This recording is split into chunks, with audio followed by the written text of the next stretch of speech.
Bula, Malale, Talofa and Welcome to Season 6, Episode 37 of Breakfast Bites by TEIVOVOsports.com. A wrap of Pasifika People's sports news on a bright and sunny Monday morning, 7th August 2023.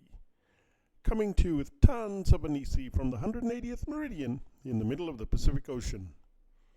The Australian Diamonds have won the Netball World Cup in Cape Town, South Africa, after they thrashed England 61-45 for the gold medal, and the Sunshine Girls of Jamaica beat up the New Zealand Tall Ferns 52-45 for bronze. The USA chant will never be heard again at the FIFA World Cup after they were dumped out of the round of 16 by Sweden, thanks to a stunning performance by Swedish goalkeeper Zećira Mušović, who made a tournament-high 11 saves for a 0-0 draw before the penalty shootout last night. It is the United States' first defeat at a World Cup since the 2011 final, and the first time they've ever failed to make at least the semi-finals. World number 3 Sweden will now face Japan in the quarterfinals. In the other round of 16 games yesterday, the Netherlands beat South Africa 2-0 in Sydney.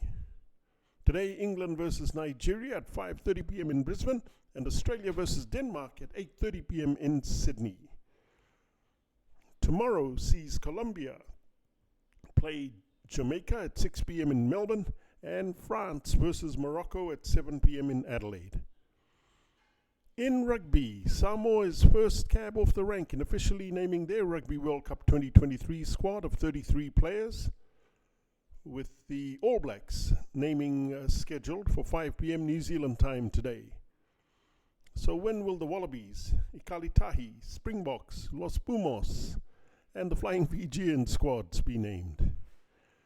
In background buzz at the end of this podcast, I dive into the unprecedented 3 World Cups. Netball just finished, Rugby Union next month, and FIFA Football World Cup for women ongoing. In Rugby League, despite the St. George Dragons' Fijian Bati wing, Mikaele Ravalawa scoring 4 tries, his 4th giving the Dragons a 20-10 lead. In the 58th minute, Sean Russell crossed to close the gap to 6 for the Eels, who regained the ascendancy at Combank Stadium and finished all over the top of the Dragons 26-20 after tries to Junior Paulo and Bryce Cartwright to save their season and Brad Arthur's job. And in sports biz, Michael Jordan's majority ownership of the Charlotte Hornets, which he acquired in 2010 for US $275 million, has ended, and with it the NBA's only franchise with black majority ownership. And you can't blame him for that. The sale represents an overall profit of US $2.725 billion for MJ.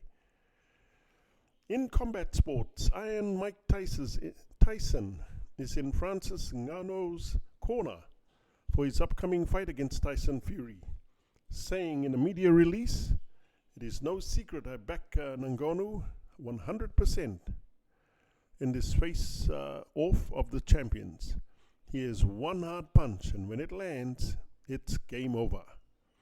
It remains unclear if Tyson will be in Ngannou's training camp ahead of his fight against Tyson Fury, or if he is simply helping to promote the fight.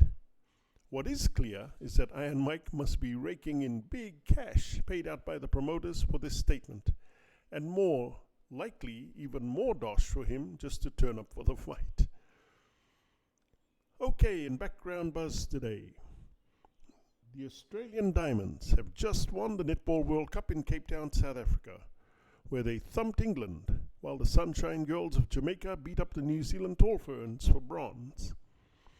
Apart from these top 4 teams, the rest are minnows, and will forever remain so, always fighting for scraps on the floor of the World Netball Empire, because structurally, World Netball, like Rugby Union and Rugby League, is stuck in their colonial past, with Australia only interested in playing tests against England and New Zealand, whether it be in netball, rugby league, or cricket. By sheer force of talent, the Sunshine Girls, like their sisters, the Reggae Girls of Jamaica in football, and the Tongan, Samoan, and Fijian National Rugby League and Rugby Union teams, have all forced their way onto the world stage of these respective sports. This despite their obvious disadvantages, mainly due to their small populations and economies, lending to an acute lack of resources, especially financial. It's no surprise that the Sunshine Girls turned to social media, starting a GoFundMe page just to make it to this FIFA World Cup. The national bodies running Rugby Union and Rugby League in Fiji, Samoa and Tonga boast a rich history of poor governance and a lack of funds. Best summed up by ex-All Black and Fiji head coach at the Rugby World Cup 1999 in France, Brad Johnston, who said that just being there in France was bankrupting Fiji rugby.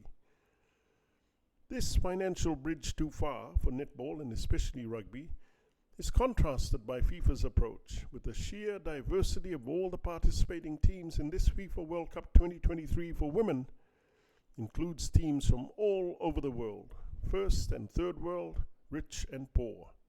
As a result, so many minor, lesser-known women's national football teams made it through the group games to the round of 16, where the Netherlands beat South Africa, and with games still to be played between England and Nigeria, Australia against Denmark, Colombia versus Jamaica, and France taking on Morocco.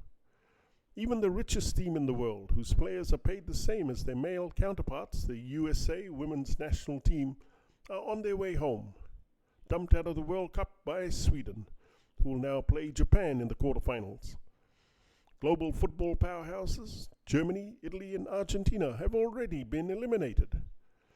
One of the main reasons that this has happened, big teams eliminated by small teams, is that money is leveling the playing field. Consider FIFA guaranteed every player in every team at this World Cup US $30,000 each, moving up to US $60,000 for the round of 16, and more all the way to the finals, where the players in the winning squad each earn US $270,000. Contrast this with the Rugby World Cup 2023, where there is still no prize money, but the top teams who control World Rugby are very well looked after by World Rugby. Tier 1 nations got $10 million each in preparation grant last time, while the rest of the teams from Tier 2 got a couple of million each at best to assist with their Rugby World Cup preparations. I'm not so sure about how World Netball divvies up all their cookies, but I'm sure if the minnows like Tonga, Fiji, Singapore, Uganda, Trinidad, Malawi, and Sri Lanka got more, they would be more competitive, and globally, netball would be a much bigger game.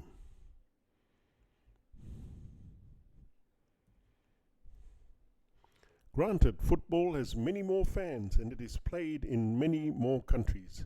But to me, it's all about inclusiveness and level playing fields.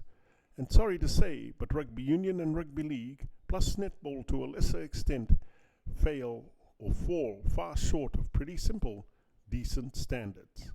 And that's a wrap. For TEIVOVOsports.com, I'm Kalden Kamea.